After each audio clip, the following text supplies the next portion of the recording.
আলহামদুলিল্লাহ ঈদে আমরা এখন এই যেমন রমনা পার্কে সবাই এখন খুব সুন্দর করে আমরা ঈদ যাপন করতেছি। এখন কারোর ভিতরে কোনো মারামারি নাই, ভেদাভেদ নাই। তো আমরা শুধু ঈদের দিনটাই চাইতেছি না, এটা আমরা চাইতেছি যাতে এটা প্রতিদিনই হোক, সারা বাংলাদেশে প্রতিদিনের মতোই, যাতে কোনো এই যে আজকে আমরা এত মানুষ, কারোর সাথে কোনো ঝগড়া নাই, এত মানুষ একসাথে থাকতে পারতেছি।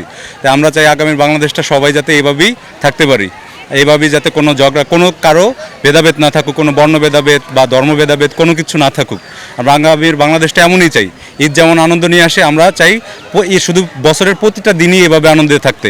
এটা শুধু বাংলাদেশ না, এবং সারা বিশ্বের মুসলিমরা এবং মুসলিম সহ যারা মুসলিম না তারাও যাতে এইভাবে থাকতে পারি মিলেমিশে, সেটাই আমরা চাই। এবং আমরা চাই এই ঈদের দিনে আমি উৎসর্গ করতে চাই যারা সারা বিশ্বে যুদ্ধ বন্ধ হোক, সবাই ভ্রাতৃত্ব বজায় রাখি, হ্যাঁ, সবাই সবার মতো করে, যাতে ধনী গরিব কোনো ভেদাভেদ না থাকে। এটাই আজকে আমি এই থেকে চাই, আশা করি যাতে সারা বাংলাদেশ হোক, এটাই আর কি চাওয়া। আলহামদুলিল্লাহ।